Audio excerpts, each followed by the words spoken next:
The Federal Reserve announced on Friday that Adriana D. Kugler will step down from her position as a governor of the Federal Reserve Board next Friday. Her term was due to expire in January, but her early resignation gives President Trump an opportunity to more quickly appoint someone who could eventually replace Jerome H. Powell as chair. Ms. Kugler missed the Fed's most recent policy meeting this week and did not vote.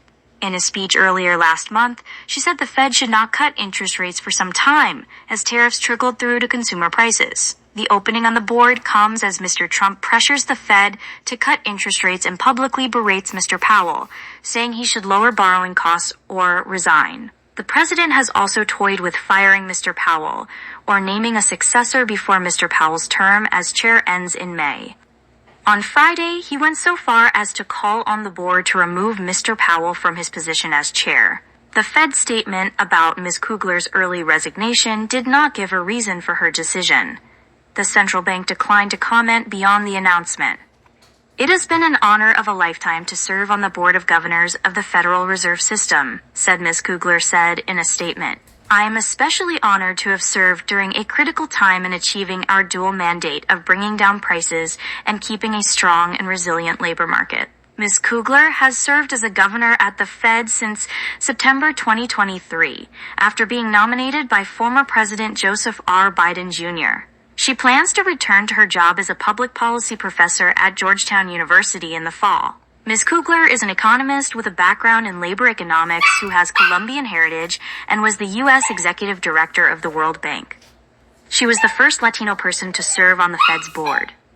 Mr. Powell said in a statement that Ms. Kugler brought impressive experience and academic insights to her work on the board. The decision means that Mr. Trump will have the ability to reshape the top ranks of the central bank, both in terms of picking a new chair and filling Ms. Kugler's seat. If Mr. Trump makes clear that whomever he chooses for Ms. Kugler's seat is his pick for the chair, that could make for an awkward and potentially market-rattling situation in which the new governor is seen as something of a shadow chair, potentially undercutting Mr. Powell. Another wild card is whether Mr. Powell, once stepping down as chair, will leave the Fed altogether or stay on as a governor until that term expires in 2028. When asked on Wednesday at a news conference, he rebuffed the question, telling reporters, "I do not have any update for you." What he chooses to do will have broad ramifications for whomever Mr. Trump selects to fill Ms. Kugler's seat on the 7-person board.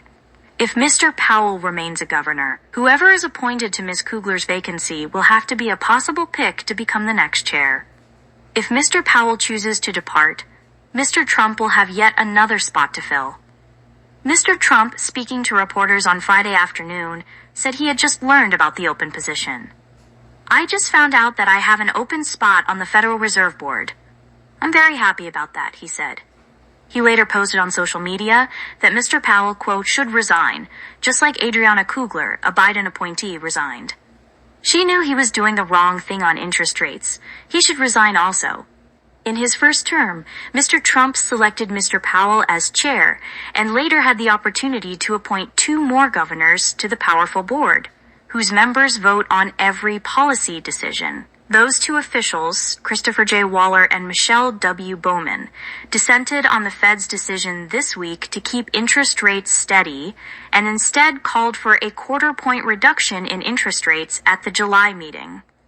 Mr. Trump noted their dissents on social media on Friday, describing them as strong and saying the push will only get stronger. The more people Mr. Trump is able to appoint to the board, the more sway he will have over the institution, which is set up to operate independently of the White House. The Fed is instead overseen by Congress, which must also vote on the president's picks. Mr. Trump has led a public campaign to discredit the Fed in recent months, culminating in his visit to the central bank's headquarters to tour its $2.5 billion renovation last week. The president has said Mr. Powell mismanaged the project, which is $700 million over budget, and he appointed new leaders to the National Capital Planning Commission to review the cost of the renovation. Bill Pult, the Federal Housing Finance Agency director, who has been pushing for Mr. Powell to resign and even drafted a letter firing him as chair, posted the news of Ms. Kugler's departure on X with a siren emoji.